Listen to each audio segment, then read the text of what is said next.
በስመ አብ ወወልድ ወመንፈስ ቅዱስ አሐዱ አምላክ አሜን። ሕማማት ምዕራፍ 1 ክፍል 7 የይሁዳ ዕጣ ፈንታ። የካህናት አለቆቹም ብሩን አንስተው የደም ዋጋ ነውና ወደ መባ ልንጨምረው አልተፈቀደም አሉ። የግብዝነታቸው መጠን ያስደንቃል። አሳልፎ እንዲሰጣቸው ገንዘብ አንስተው የከፈሉት እነርሱ ናቸው። ይህንን ማድረጋቸው እንደሚያረክሳቸው ሳያስቡ ገንዘቡ ደርሶ ሲመለስ ግን ያረክሰናል አሉ። ለደም ዋጋ ገንዘብ አንስቶ ከከፈለው ሰውና ከተከፈለው ገንዘብ የትኛው የረከሰ ነው? ተማክረውም የሸክላ ስራውን መሬት ለእንግዶች መቃብር ገዙበት። ስለዚህ ያ መሬት እስከዛሬ ድረስ የደም መሬት ተባለ። በዚያን ጊዜ በነቢዩ ኤርምያስ የተባለው ከእስራኤል ልጆችም እያንዳንዶቹ የገመቱትን ከተገመተው ዋጋ 30 ብር ያዙ። ጌታም እንዳዘዘኝ ስለ ሸክላ ሰሪ መሬት ሰጡት የሚል ተፈጸመ። ይህን በነቢዩ ኤርምያስ የተነገረ ትንቢት የተናገረው ነቢዩ ዘካርያስ ነው የሚል ሐሳብ በአንዳንድ የትርጉም ሊቃውንት ዘንድ ተጽፎ የምናገኝ ሲሆን በወንጌሉ ኤርምያስ የተባለው በጸሐፊ፣ በተርጓሚ፣ በቅጂ ስህተት ነው የሚል ማብራሪያም ሲሰጥ ይታያል።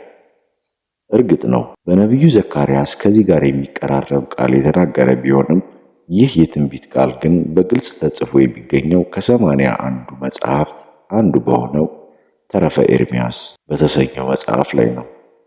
በእኛ ቤተክርስቲያን ያለው የዚህ መጽሐፍ ቅጂ ከሌሎች ጋር ካለው ባለ አንድ ምዕራፍ መጽሐፍ የሚበልጡ ምዕራፎች ያሉት ሲሆን ቤተክርስቲያናችን ለመጨረሻ ጊዜ ባሳተመችው እትም ላይ የተረፈ ኤርምያስን ከሌሎች ሀገራት ትርጉም ጋር አንድ የሚያደርገውን ምዕራፍ ብቻ አካታ አስቀድሞ የተረፈ ኤርምያስ ተከታይ የነበሩትን ምዕራፎች ለብቻ ተረፈ ባሮክ በሚል አካታቸዋለች።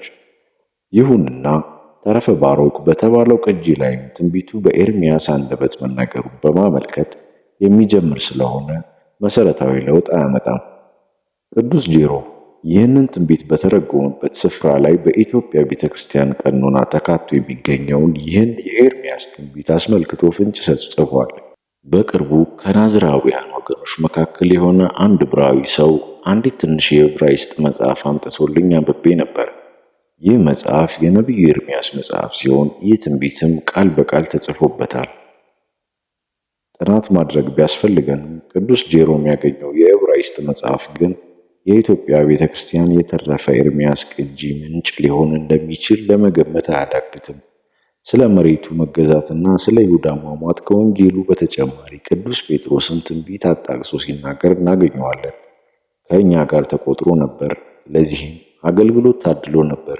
ይህም ሰው በአመፅ ዋጋ መሬት ገዛ፣ በኢየሩሳሌም ለሚኖሩ ሁሉ ታወቀ። ስለዚህም ያ መሬት በቋንቋቸው አኪልዳማ ተብሎ ተጠራ፣ እርሱም የደም መሬት ማለት ነው። በመዝሙር መጽሐፍ መኖሪያው ምድረ በዳቱን የሚኖርባትም አይኑር ሹመቱንም ሌላ ሰው ይውሰዳት ተብሎ ተጽፏልና። ወንጌላዊ ማቴዎስ ይሁዳ የወረወረውን ብር አንስተው መሬቱን እንደገዙ ሲናገር፣ ቅዱስ ጴጥሮስ ደግሞ ይህም ሰው የአመፅ ዋጋ መሬት ገዛ ብሎ ገዢውን ይሁዳ ያደርገዋል። ይህንን ያለበት ምክንያትም ምንም እንኳን ብሩን አሽቀንጥሮ ቢጥለውና ገዢዎቹ ሌሎች ቢሆኑም ካህናቱ ተጠይፈው ለመቃብር እንዲሆን የገዙት መሬት ባለቤቱ ይሁዳ ስለሆነና መሬቱም በይሁዳ ገንዘብ የተገዛ ስለሆነ ነው።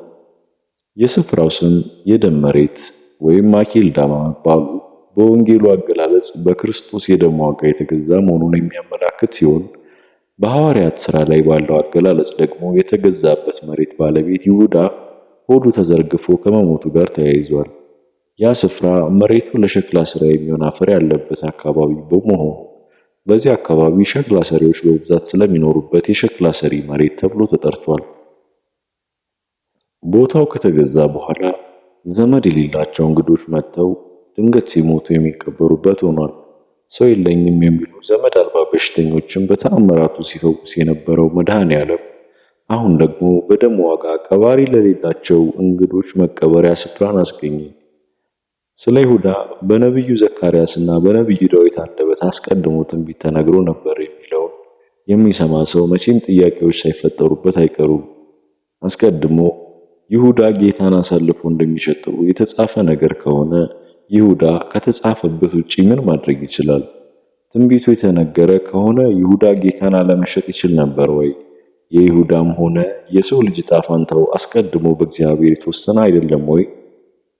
የሚሉ ጥያቄዎች በአንባቢ አእምሮ ውስጥ ሊመላለሱ ይችላሉ። ክብር ይግባውና እግዚአብሔር ደራሲ ነው። ዓለም የተውኔት መድረክ ናት። እኛ ተዋናይ ነን። የምንጫወተውም የተጻፈልንን ብቻ ነው። የምታደርገውን ሁሉ እንደምታደርግ አስቀድሞ ተወስኗል። ምንም ብትለፋ ያው የተጻፈው አይቀርም የሚል ሐሳብ የሚያቀነቅኑ ሰዎችም ይህንን ጥያቄ መልስ የሌለው ውስብስብ እንዲመስለን ያደርጋሉ። ምንም እንኳን የፈጣሪ አስቀድሞ መወሰንና ምርጫ የትንቢትና ዕጣ ፈንታ ርዕሰ ጉዳይ እጅግ ሰፊና ብቻውን መጽሐፍ የሚሻ ርዕሰ ጉዳይ ቢሆንም በይሁዳ አማካኝነት ግን ቢያንስ ከላይ ያነሳናቸውን ጥያቄዎች በቤተ ክርስቲያናችን አስተምህሮ መሰረትነት ለመመለስ እንሞክራለን። በመጀመሪያ ለይተን ልናውቀው የሚገባን አስቀድሞ ማወቅና አስቀድመን መወሰን የተለያዩ ነገሮች መሆናቸውን ነው። በእርግጥም እግዚአብሔር ለወደፊት የሚሆነውን ነገር አስቀድሞ ያውቃል። አዳምን ከመፍጠሩ በፊት አዳም እንደሚበድል ያውቃል። ዓለም ሳይፈጠር በፊት በአሁኗ ቅጽበት እየሆነ ስላለው ነገር እስከ ዕለተ ምጽአቱ ያለውን ነገር የሚጸድቅ የሚኮንነውን ክፉን በጎውን እግዚአብሔር አስቀድሞ ያውቃል። ሁሉን አስቀድሞ ያውቃል ማለት ግን አስቀድሞ ያወቀው ነገር እንዲሆን ይወስናል ማለት አይደለም። እግዚአብሔር ሁሉን ነገር አስቀድሞ ከወሰነ ለሰው ልጅ አድርግና አታድርግ የሚል ሕግና ትእዛዝን መስጠት አያስፈልገውም ነበር። እንደዚያ ቢሆን ሕግጋትን መስጠቱ ልጅ ላይ በርን ቆልፎ ከቤት አትውጣ እንደማለት ያለ ትርጉም የለሽ ይሆናል። አንዳንዶች እንደሚሉት እርሱ የጻፈልንን ብቻ የምንኖርና በራሳችን የመወሰን መብት የሌለን የአምላካዊ ድርሰት ተዋንያን ከሆነ ምንም ኃጢአት ብንሰራ መቀጣት፣ ምንም አይነት ጽድቅ ብንሰራ መሸለም የለብንም ማለት ነው። ምክንያቱም በተጫወተው ገጸ ባህሪ ወንጀል የሚታሰር፣ በተጫወተው ገጸ ባህሪ ደግነት የሚሸለም ተዋናይ የለም። ስለዚህ የእግዚአብሔር ሁሉን አዋቂነት የሰው ልጅን ነጻ ፈቃድ የሚነካና በሰው ልጅ ላይ የሚወስን አይደለም። ስለዚህ አስቀድሞ በማወቅና አስቀድሞ በመወሰን መካከል የትርጉም ልዩነት አለ። ይህንን ብቻ ለማየት ጥቂት ምሳሌዎችን እንጠቀም።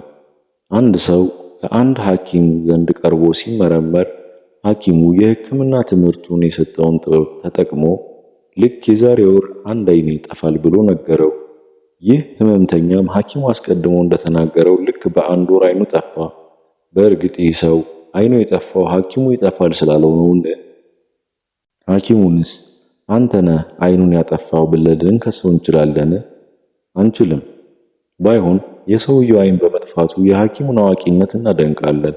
ሐኪሙ እንዳለው ያ ሰው ዓይኑ ባይጠፋ ደግሞ አላዋቂነቱን አስበን እንዘብትበታለን እንጂ ለዓይኑ መጥፋትም አለመጥፋትም ሐኪሙን መንስኤ አድርገን አናቀርበው።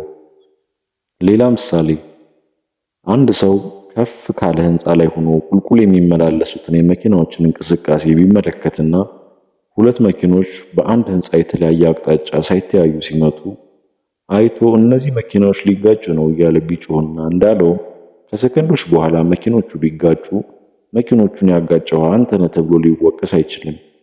ያለበት ከፍታ ሁለቱንም መኪኖቹ ያሉበትን ሁኔታ ለማየት የሚያስችል ስለሆነ ተናገረ እንጂ ለመኪኖቹ መጋጨት ያደረገው አስተዋጽኦ የለም። አስቀድሞ በማወቅና አስቀድመን በመወሰን መካከል ልዩነት አለ።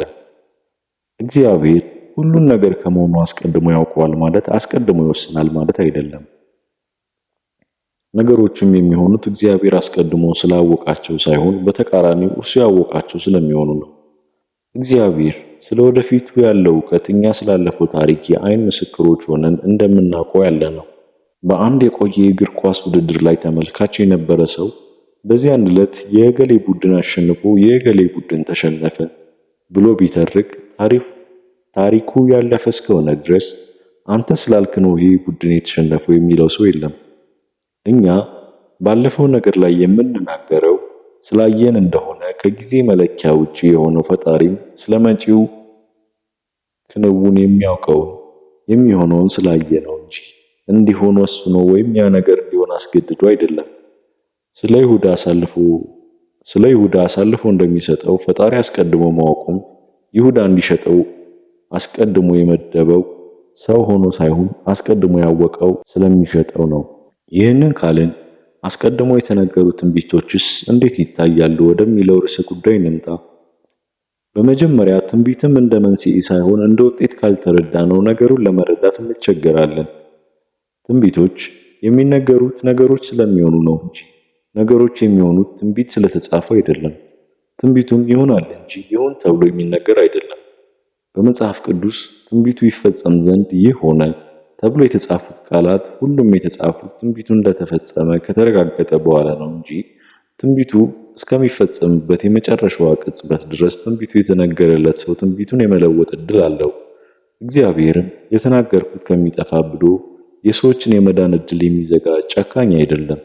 ስለ ሰው ልጅ መጥፋትና መዳን የሚነገሩ ትንቢቶችም እንደ ሁኔታው ሊፈጸሙ የሚችሉ ትንቢቶች ናቸው እንጂ እንደ ሰማይና ምድር ማለፍ የማይለወጡ ትንቢቶች አይደሉም። ለይሁዳ አስቀድሞ የተነገሩበት ትንቢቶች ቢኖሩ ጌታችን የይሁዳን ክፋት አውቆ በተደጋጋሚ ነገሩ ከመሆኑ በፊት ከመንገዱ እንዲመለስ በብዙ መንገድ አስጠንቅቆት ነበር። አሳልፎ ለሚሰጠኝ ለዚያ ሰው ባልተወለደ ይሻለው ነበር ብሎ አስጠንቅቆታል። እስከ መጨረሻዋ ምሽት ድረስ ፍቅሩን ሳያጓደል ከሐዋርያቱ ሳይለይ ለይሁዳ ብቻ በሚገባው ቋንቋ ከክፉ መንገዱ እንዲመለስ አሳስቦታል። ከአይሁድ ተዋውሎ የመጣው ይሁዳ መሆኑን እያወቀ በደቀ መዛሙርቱ ፊት ሳያጋልጠው ከእናንተ አንዱ አሳልፎ ይሰጠኛል ብሎ ተናግሮ ለይሁዳ መዳን ሲል ምንም የማያውቁት ደቀ መዛሙርቱን እኔ ሆነን እስከ ማለት ደርሰው እንዲደነግጡ አድርጓቸዋል። ይሁዳ ግን ከዚህ ሁሉ ማስጠንቀቂያም በኋላ ሊመለስ አልወደደም። እንኳንስ ሁሉን አዋቂው ፈጣሪ ይቅርና ልጃቸው ሰነፍ ተማሪ አጉል ቦታ የሚውል እንደሆነ ያዩ ወላጆች አንተ ልጅ ተው፣ በዚህ ከቀጠልክ ሱሰኛ ትሆናለህ እያሉ ቢገስጹት እናንተ ስላላችሁ ነው ለዚህ የበቃሁት እንደማይል በይሁዳ ላይ ጌታችን ይናገር የነበረውን ተግሳጽ ሁሉ ይሁዳን ከክፉ መንገድ ለመመለስ ያደረገው እንጂ እንዲጠፋ የሰጠው ውሳኔ አይደለም። ምንም እንኳን ትንቢቶች ቢነገሩም ይሁዳ እስከተመለሰ ድረስ እግዚአብሔር የኃጥኡን መመለስ ይወዳልና ስለማይወድቅ ፍቅሩ ሲል ትንቢቶቹን ይሽራቸው ነበር። ፍቅር ለዘላለም አይወድቅም፣ ትንቢትም ቢሆን ይሻራል ተብሎ ተጽፏልና። ለነነዌ ሰዎች ስለ ፍቅሩ ሲል ዮናስን አስከፍቶ የተነገረባቸውን የጥንት የጥፋት ትንቢት የሻረ አምላክ ይሁዳን ቢመለስ ኑሮ የተነገረውን ትንቢት እስካልፈጸመ ድረስ ነቢያቱ እንደ ዮናስ ቢከፉም እንኳን ይሽረው ነበር። እግዚአብሔር በቃሉ እንዲህ ሲል ተናግሯል። ስለ ሕዝብ ስለ መንግስት እነቅል ማጠፋም ዘንድ በተናገርኩ ጊዜ ይህ ስለ እርሱ የተናገርኩበት ሕዝብ ከክፋቱ ቢመለስ እኔ ያደርግበት ዘንድ ካሰብኩት ክፉ ነገር እጸጸታለሁ።